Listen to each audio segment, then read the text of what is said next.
बहुत समय पहले की बात है। राजगीर के जंगलों में गौतम बुद्ध अपने 500 भिक्षुओं के साथ ठहरे हुए थे। वहां का वातावरण बहुत शांत था। घने वृक्ष, ठंडी हवाएं, पक्षियों की मधुर ध्वनि। लेकिन उस सुबह एक युवक रोता हुआ बुद्ध के पास आया। उसके कपड़े गंदे थे, शरीर दुबला हो गया था और आंखों के नीचे काले गड्ढे पड़ गए थे। वह बुद्ध के चरणों में गिर पड़ा और बोला, भगवान कृपा करो, मेरे मन का नाश कर दो। यह मन मुझे हर दिन नष्ट कर रहा है।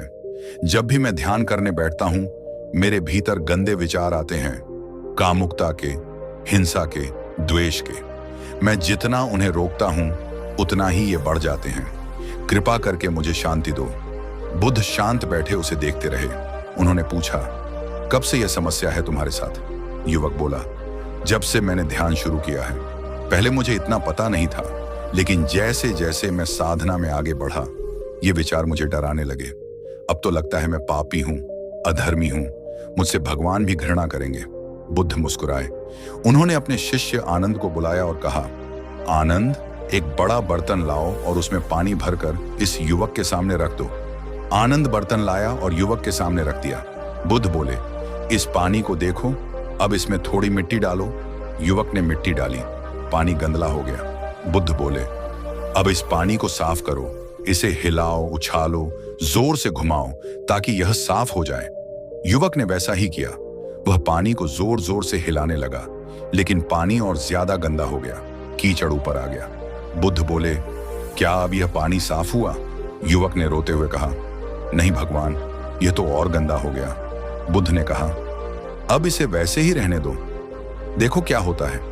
कुछ समय बीता, मिट्टी नीचे बैठ गई, पानी धीरे धीरे साफ दिखने लगा।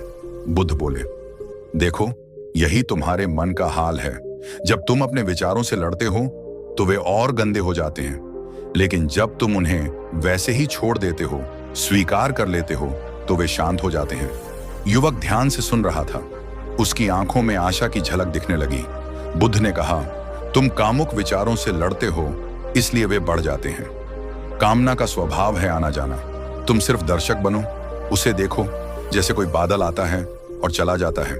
लेकिन अगर तुम बादल को रोकने जाओगे तो बारिश जरूर होगी। साक्षी बन जाओ। ये विचार तुम्हारे नहीं हैं, ये सिर्फ मन के बादल हैं। युवक ने धीरे धीरे आंखें बंद की। पहली बार उसने बिना डरे अपने विचारों को आते जाते देखा। उसके चेहरे पर शांति थी।